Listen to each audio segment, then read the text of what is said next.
Every man who ever wanted to marry me went mad before he could propose. The first one, I called it bad luck. The second, I started asking questions.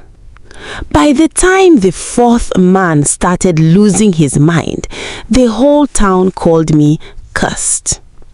But years later, I discovered someone had been destroying my happiness all along, and it wasn't who anyone expected. My name is Favour. And if someone had told me years ago that mothers would one day warn their sons to stay away from me as if I carried some deadly disease, I would have laughed in their faces. But life has a funny way of changing everything. I became the woman every mother feared, not because I was a bad person, not because I stole people's husbands, not because I couldn't keep a relationship, but because every man who genuinely loved me ended up losing his mind. Whenever I walked through the market, conversations would suddenly go quiet.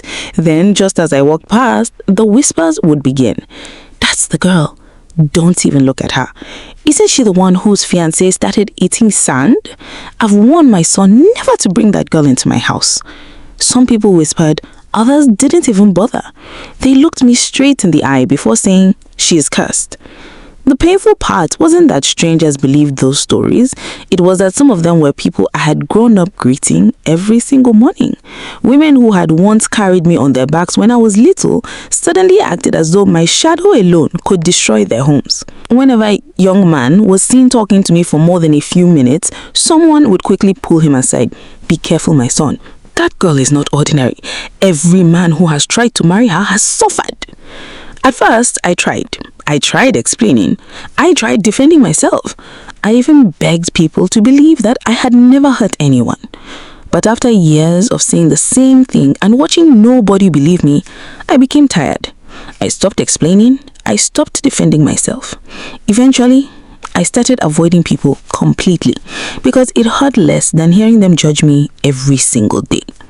The funny thing is, I didn't even blame them anymore. If I were in their shoes, I probably would have believed the same thing. After all, how do you explain 4 healthy young men suddenly losing their mind simply because they fell in love with the same woman? Sometimes even I wondered if they were right. Maybe there really was something wrong with me. Maybe I truly was cursed. But I wasn't always that broken. There was a time when my life was simple.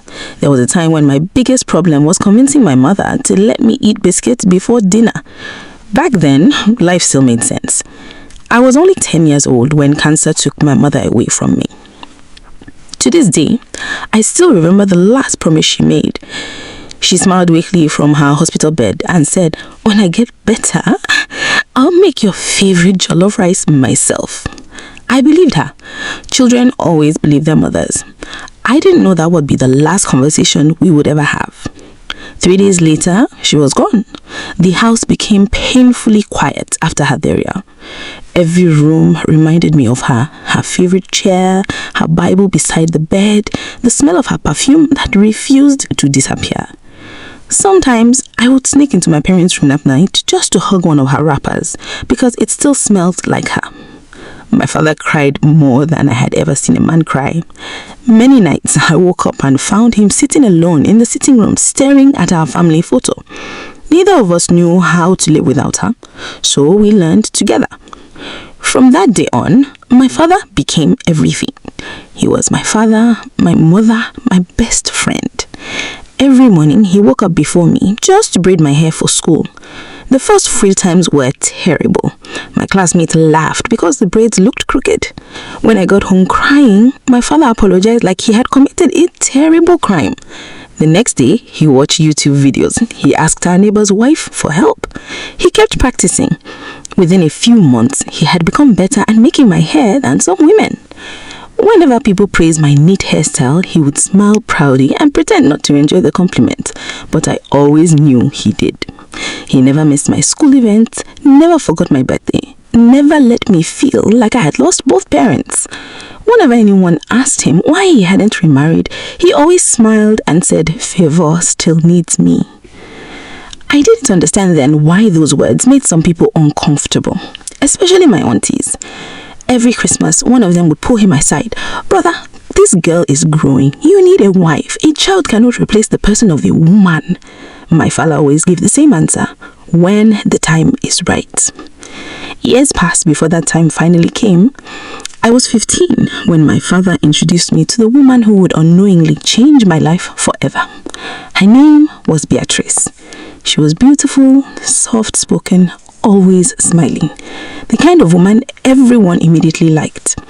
The first day she visited our house, she knelt down, held my hands, and said, "I have heard so much about you, Favour.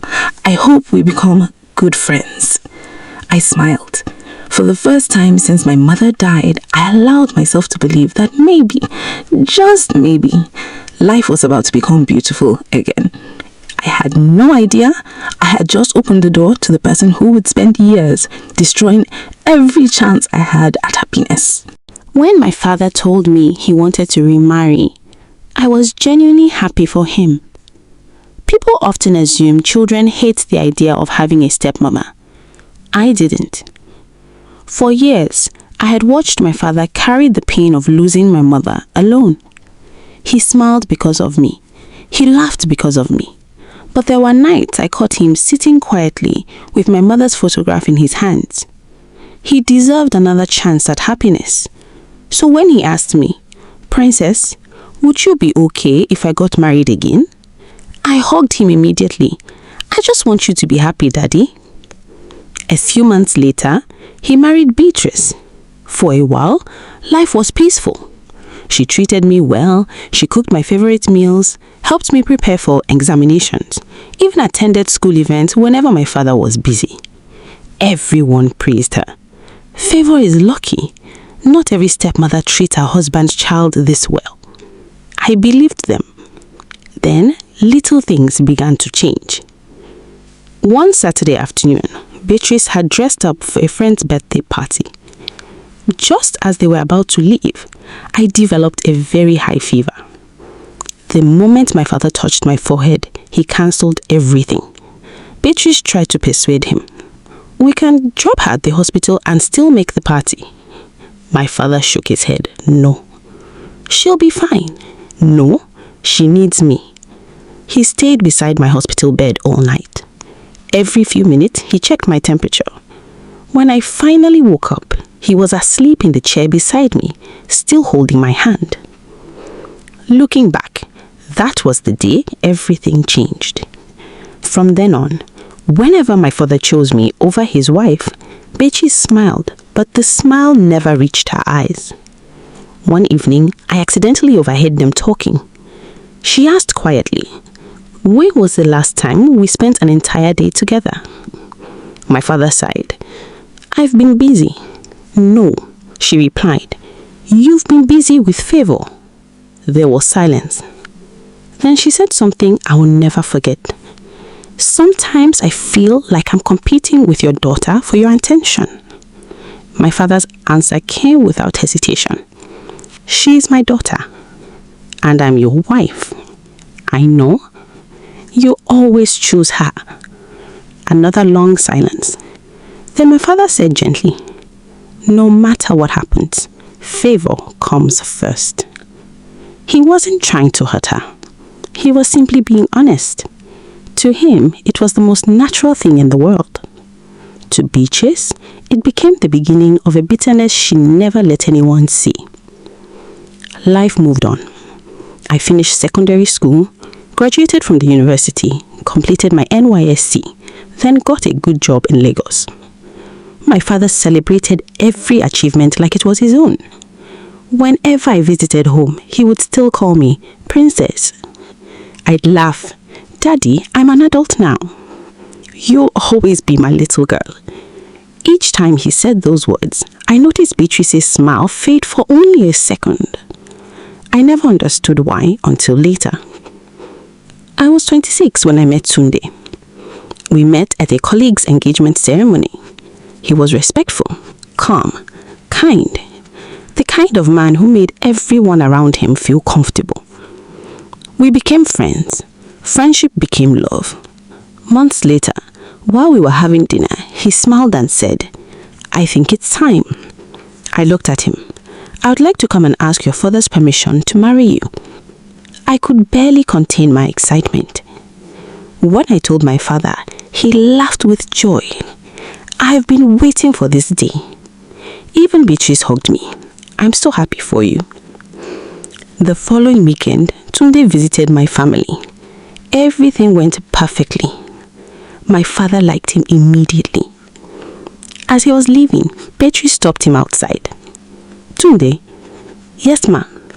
Our family has an elder who prays for intending couples before the marriage process continues." He smiled politely. "I'd be honored." The next evening, he called me. "I met the elder today. How did it go?" He prayed for me. Then he laughed. He also gave me a herbal mixture to drink. I teased him. "You actually drank it?" I didn't want to disrespect an elder. That was the last normal conversation we ever had. 3 days later, Tunde stopped answering my calls. The following morning, his sister called me in tears. When I arrived at their house, my heart shattered. Tunde was sitting on the floor, laughing, talking to people who weren't there. When I called his name, he stared at me with empty eyes, then asked, "Who are you?" Doctors diagnosed him with acute psychosis. No one could explain how a perfectly healthy young man suddenly lost his mind. Within days, the rumors began. "That girl is cursed. She's finished another man." I cried every night, but I still believed it was nothing more than a terrible coincidence. I had no idea it was only the beginning. After Tunde, I buried myself in work. I refused to think about marriage. Whenever people asked what had happened between us, I simply smiled and said, it didn't work out. It was easier than trying to explain something I didn't understand. Almost 2 years later, I met Kunle. Unlike Tunde, I told him everything from the very beginning. I wasn't going to hide my past. "I need you to know something," I said. Then I told him everything from the excitement of Tunde's proposal to the day he completely lost his mind. When I finished speaking, I expected Kunle to quietly walk away. Instead, he smiled. "Favour, if I judge people by rumors, I wouldn't have any friends." "You don't understand." "I understand enough to know none of this is your fault." His confidence slowly broke down the walls around my heart. Months later, he told me he wanted to marry me. I froze. Those words had once filled me with joy. Now they filled me with fear. Still, I agreed. When Kule visited my family, everything happened exactly the way it had happened with Tunde. My father welcomed him warmly. They laughed together. As he was leaving, Beatrice smiled and spoke to him privately. I didn't pay attention. I assumed she was simply being kind. The following evening, Kule called me. "Your family elder prayed for me today." Immediately, something about those words made me uncomfortable. I tried to laugh it off. "He also gave me a small herbal mixture." "What?" He laughed. "Relax, it was just a blessing." 3 days later, Kule stopped answering my calls. By the following morning, he was in a psychiatric hospital. Just like Tunde, laughing, crying, talking to invisible people. This time, people didn't call it a coincidence, they called it proof. Neighbors began whispering whenever I walked past. Parents warned their sons. Even people who barely knew me spoke as though they had witnessed everything themselves. "Stay away from that girl. She's dangerous. There's something following her." I stopped attending weddings. I stopped accepting invitations. I didn't want anyone looking at me with pity or fear. Time passed. Eventually, I met Emeka. He was older, more mature, and surprisingly fearless. The first day I told him my story, he listened quietly until he finished. Then he asked, "Is that all?" I stared at him. "Aren't you afraid?" "No." "Why?" "Because I believe there's an explanation for everything." For the first time in years, someone's words gave me hope. Months later, he also came to ask for my hand in marriage. By then, fear had become part of me. I begged him, please don't rush. We'll be fine. You don't know that. I know enough, he smiled. I love you. He visited my father. Everything went well. Then, the same thing happened. 3 days later, Emeka completely lost his mind. That was the day something inside me died. Not because I had lost another relationship, but because I finally stopped believing I deserved one. The rumors became crueler. Women stopped greeting me. Some even crossed the road when they saw me coming. One afternoon, I overheard 2 elderly women outside a provision shop. My son said he wants to talk to that Favour. Better warn him. I already have. If he values his sanity, he'll stay away from her. They both laughed. I quietly turned around, left without buying anything, and cried all the way home. From that day, I stopped praying for her husband. Instead, I prayed that no man would ever fall in love with me again because I couldn't bear watching another life fall apart. Almost 3 years passed before Caleb came into my life. He resumed work as a project manager in my company. Unlike the others, we didn't become close immediately. It started with simple greetings, then conversations during lunch, then friendship. He had a way of making difficult days feel lighter. One afternoon, while we were leaving the office, he stopped beside my car. "Can I ask you something?" I nodded. "Why do you always keep everyone at arm's length?" I smiled faintly. "It's safer that way." "For who?" "For everyone." He didn't understand. Not then. Months later, he finally asked me out. I refused. Again, and again, and again. Eventually, he asked, "What are you so afraid of?" That evening, I told him everything. I expected him to leave. Instead, he held my hand. "I don't think you are cursed." I laughed bitterly. "The whole town disagrees with you." "The whole town doesn't know the truth." "There is no truth." "There is." "What is it?" "I don't know yet, but we'll find it." His words stayed with me. For months, he remained patient, never pressured me, never judged me. Eventually, I allowed myself to love him. It terrified me, but it felt right. Then one evening, he smiled. "I think it's time I met your father." My heart almost stopped. Those words, again, exactly the same. Everything inside me screamed no, but I couldn't keep running forever. He visited my family. My father adored him. As always, Beatrice wore her warm smile. Everything looked perfectly normal. As Caleb was leaving, she quietly stopped him outside. I watched them talking, then they both smiled. For the first time, a strange feeling settled in my chest. After everything that had happened before, I suddenly remembered something. Tunde had spoken to Beatrice before everything changed. Kunle had too. Emeka, the same thing.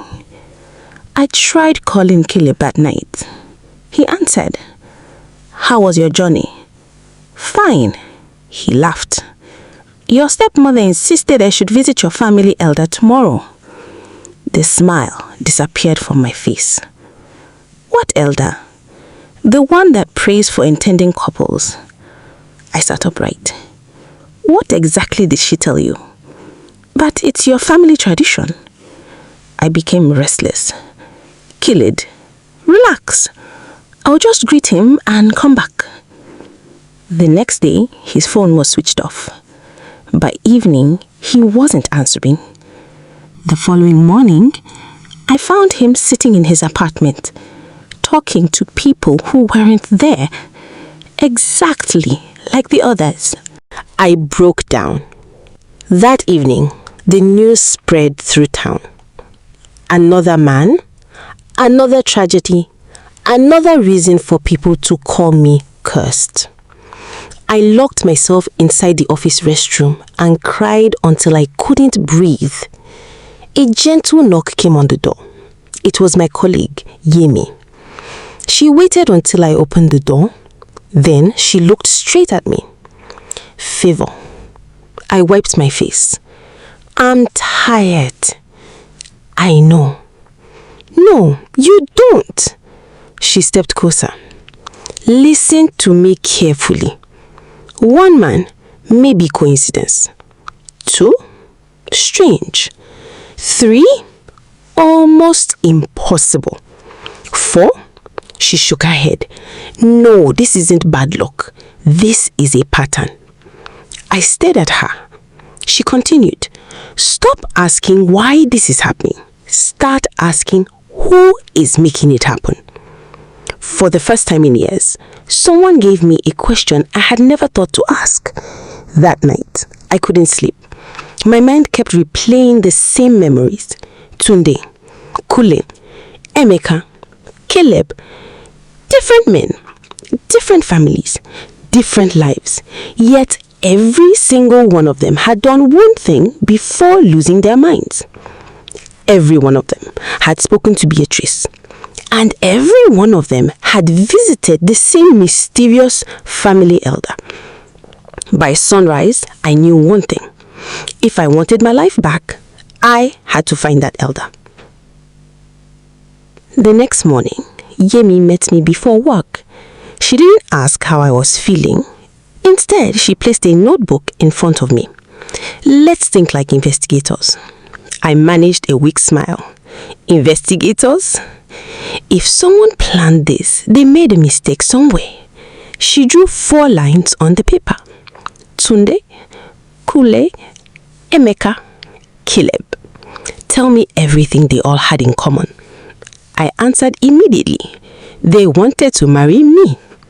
Besides that, they met my father. What else? I closed my eyes. I replayed every memory. Then something clicked. Tunde told me he met our family elder. Yemi nodded. What about Kunle? He said the elder prayed for him, then gave him a herbal mixture. And Anna, what about Emeka? My eyes widened. He was on his way there. Yemi leaned forward. So every man met this same elder. For the first time in years, the curse finally looked like a plan. That weekend, we visited Tunde's family. His sister remembered something. Before everything happened, Tunde came home laughing. What did he say? I asked. He said your stepmother insisted he shouldn't offend the family elder. She paused. He drank something there. My heart sank. We visited Kunle's brother next. Without us mentioning anything, he said, I still have the bottle. He disappeared into his room and returned with a small brown bottle. It was almost empty when we found it in his car. Yemi and I looked at each other. Neither of us spoke. Then we visited Emeka's older sister. She opened one of his drawers. Inside was a small piece of paper. It contained only one address, the elder's house. That address matched the one Tunde's sister and Kunle's brother described. By now, there was no doubt the elder was real, and somehow, every road led back to Beatrice. That Saturday evening, I traveled home. I told my father I simply wanted to spend the weekend with him. He was delighted. Only Beatrice looked uncomfortable. That night, after dinner, she received a phone call. I'll be back soon, she said. She claimed she was visiting a neighbor. Instead, she entered a taxi and headed out of town. Yemi, who had driven separately, followed behind us. The taxi stopped outside an old compound hidden behind fig trees. No signboard, no church, no shrine, just a lonely building. We watched Beatrice walk inside. My hands began to shake. Yemi whispered, "We found them." She quietly called the police. While we waited, I moved closer to one of the windows. Inside, Beatrice was speaking with an elderly man. He wasn't praying, he was counting money. Then I heard Beatrice laugh. The last one was stubborn. The man smiled, but he still drank it. Of course he did. They always trust me. My heartbeat became louder. Then Beatrice said the words that shattered me. As long as Favour lives, she will never become anybody's wife. I accidentally stepped on a dry branch. Crack! The room went silent. The door flew open. Beatrice stepped outside. When she saw me, the color drained from her face. Favour? Tears filled my eyes. It was you. She didn't deny it. Instead, she sighed. I wondered how long it would take you. I couldn't believe what I was hearing. Why? Why would you do this to me? She looked at me without a trace of regret. The day your father looked me in the eyes and said, no matter what happened, Favour comes first, I knew I would never truly have my husband. Her voice remained calm. I wasn't his priority. I was just the woman he married. You blamed me for that? I blamed both of you. You stole years of my life. She stepped closer. And you stole the marriage I dreamt of. If I couldn't enjoy mine because of you, she looked me straight in the eyes, you would never enjoy yours. Just then, police sirens echoed through the compound. Beatrice turned. Police officers rushed in and arrested the elderly man. Inside the building, they recovered bottles of the same herbal mixture, records of payments, and notes listing the names of Tunde, Kunle, Emeka, and Kelib. The so-called elder wasn't a spiritual leader. He was a fraud, a fake traditional healer. The so-called marriage blessing each man received contained toxic substances that caused severe but treatable psychotic episodes. Everything had been planned. The police didn't wait until morning. They took Beatrice back to our neighborhood in handcuffs to recover more evidence from the house. Before long, neighbors gathered outside. The same neighbors who had spent years whispering about me. The same mothers who warned their sons never to speak to me. Everyone watched in stunned silence as police officers carried boxes of documents and bottles from Beatrice's room. People began asking questions. What happened? Wasn't she the victim? An officer finally spoke. The investigation shows the men were deliberately poisoned. The crowd gasped. Another officer added, the suspect worked with a fake traditional healer. Every intended suitor was sent there under the pretense of receiving a marriage blessing. For a moment, nobody spoke. The truth spread through the crowd faster than the rumors ever had. My father arrived just as the officers were leading Beatrice away. He looked from me to her, then back at me. What is happening? One of the officers handed him the evidence. As he read through it, his hands began to shake. He looked at Beatrice. Tell me this isn't true. She remained silent. Beatrice! His voice broke. Tell me! She looked at him calmly. I meant every word. You always chose her. You never chose me. My father slowly fell to his knees. He turned to me with tears running down his face. "Princess, forgive me. I brought the woman who destroyed your life into our home, and I never saw what she was becoming." I knelt beside him and held him tightly. Neither of us could stop crying. Months later, the case finally ended. Medical specialists reviewed the 4 men's cases. Once the poisoning was identified, they received the proper treatment. One after another, Tunde recovered, then Kunle recovered, then Emeka recovered. Finally, Caleb recovered. The news spread across town. This time, people went whispering that I was cursed. They were whispering that they had been wrong. Families who had once blamed me came to apologize. The elderly woman who had warned her son to stay away from me held my hands and cried, "My daughter, please forgive us." I smiled gently.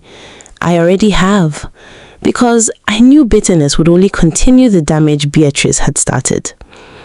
3 months later, Caleb called. "Can we meet?" We met at the same restaurant where he had first asked me why I kept everyone at a distance. For a while, neither of us spoke. Then he smiled. I bought a ring before everything happened. He reached into his pocket. I've carried it ever since. He stood, walked towards me, then slowly went down on one knee. The entire restaurant became silent. He looked into my eyes. "For years, the whole town believed you were cursed. But you were never cursed. You were betrayed." He took a deep breath. "If you let me, I'd like to spend the rest of my life making up for every year they stole from you." Tears rolled down my cheeks. He opened the ring box. "Favour, will you marry me?" For a moment, I couldn't speak. I looked around the restaurant. No whispers, no fearful stares, no mothers dragging their sons away. Just smiles. I looked back at Caleb, the man who survived everything, the man who refused to let evil have the final word. Through tears, I smiled. Then I whispered, "Yes."